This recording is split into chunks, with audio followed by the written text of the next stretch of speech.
Est-ce que tu te rappelles quand tu étais à l'école primaire ou encore au collège et que tes petits camarades de classe inventaient des histoires, voire des mensonges sur une ou plusieurs personnes, la plupart du temps les moins populaires, pour qu'ils se sentent pas bien dans leur peau?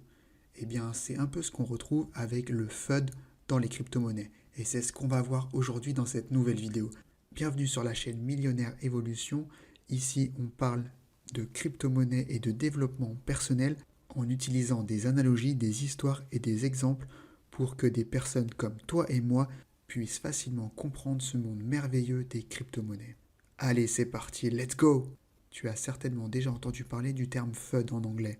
Et l'idée ici est d'expliquer ce qu'est le FUD et comment tu vas pouvoir naviguer pour savoir quelles sont les sources vraies et les sources moins vraies et d'essayer d'en tirer profit. Alors creusons un peu plus en détail. FUD en anglais est un acronyme qui désigne plus ou moins la peur, l'incertitude et le doute. Ce terme est la plupart du temps utilisé dans les crypto-monnaies, mais il est également utilisé dans les actions et sur les marchés boursiers.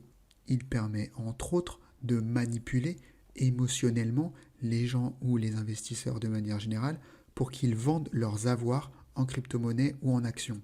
Tu as certainement remarqué dans l'actualité des crypto-monnaies, on voit souvent des gros titres disant que le Bitcoin est une bulle spéculative et qu'il ira à zéro, que les gouvernements vont interdire les ventes de crypto-monnaies et que tout cela n'est que spéculation.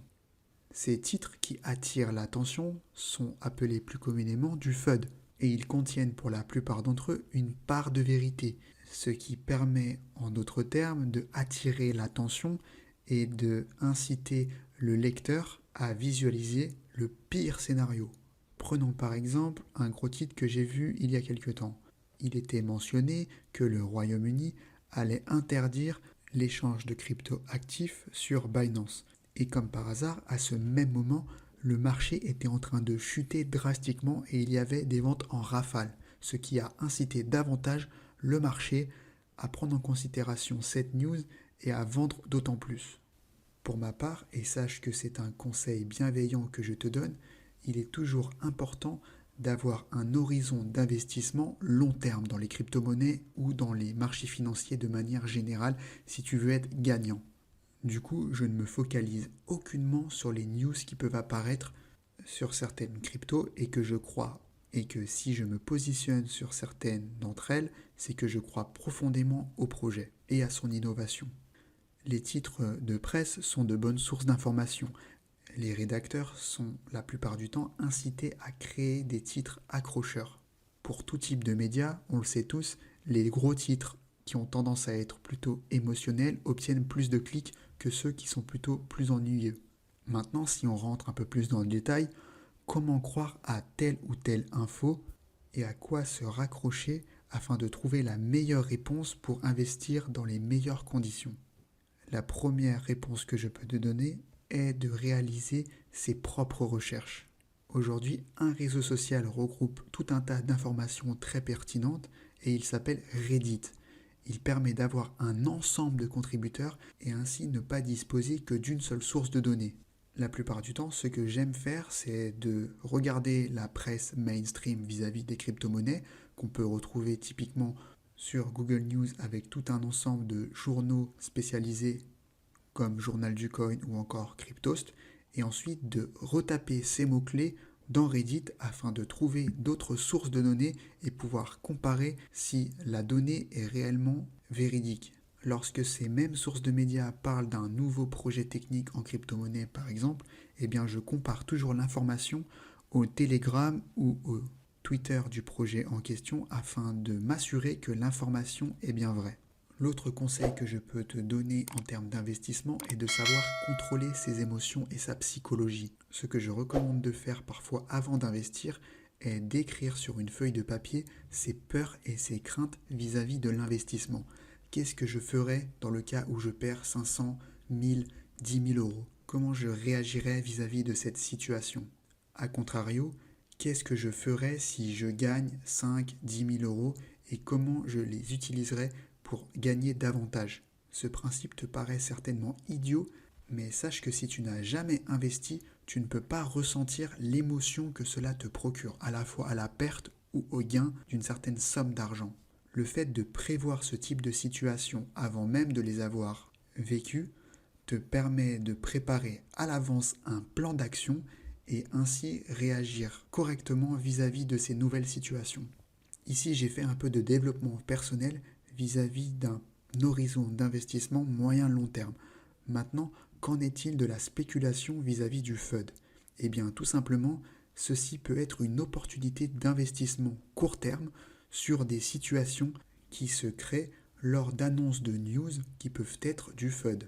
En l'occurrence, par exemple, il peut être opportun de réaliser une vente à découvert sur un actif et ainsi réaliser un bénéfice si le prix serait amené à baisser dans le temps. Je te donne un exemple très concret. Lorsque Tesla a dit qu'ils acceptaient le Bitcoin, eh bien, le prix de celui-ci a augmenté fortement. Ensuite, ils en ont acheté pour 1,5 milliard de dollars et il a continué à augmenter. Cependant, quand ils ont dit n'étaient plus pour le Bitcoin et qu'ils ne l'accepteraient plus pour l'achat de véhicules Tesla, eh bien, le prix du Bitcoin est passé de 49 000 dollars à 35 000 dollars en quelques semaines. Eh bien, c'est sur ce type de news que tu aurais pu par exemple te positionner à la baisse et ainsi bénéficier de cette forte baisse du Bitcoin. Ça, c'est la news officielle. Mais moi, ce que je peux t'assurer, c'est que Tesla savait très précisément ce qu'il faisait.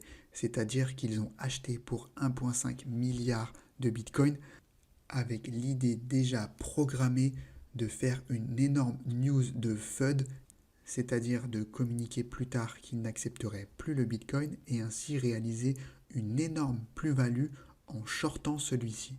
L'autre grande action de FUD qu'on peut citer est la montée fulgurante du Dogecoin durant l'année 2021.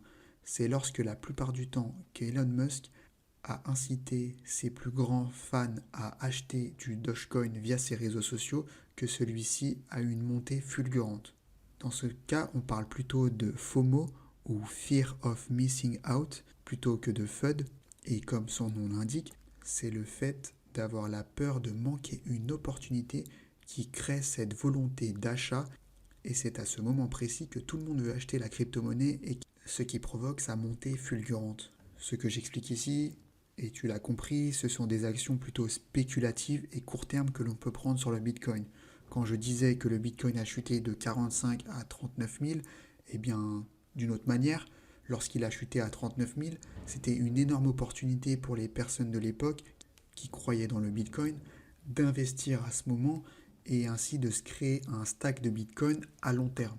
On arrive à la fin de cette vidéo, j'espère que tu as apprécié le contenu. N'hésite pas à t'abonner à la chaîne Millionnaire Evolution et d'activer la petite cloche pour être au courant de mes derniers contenus. Allez, je te dis à la prochaine, ciao!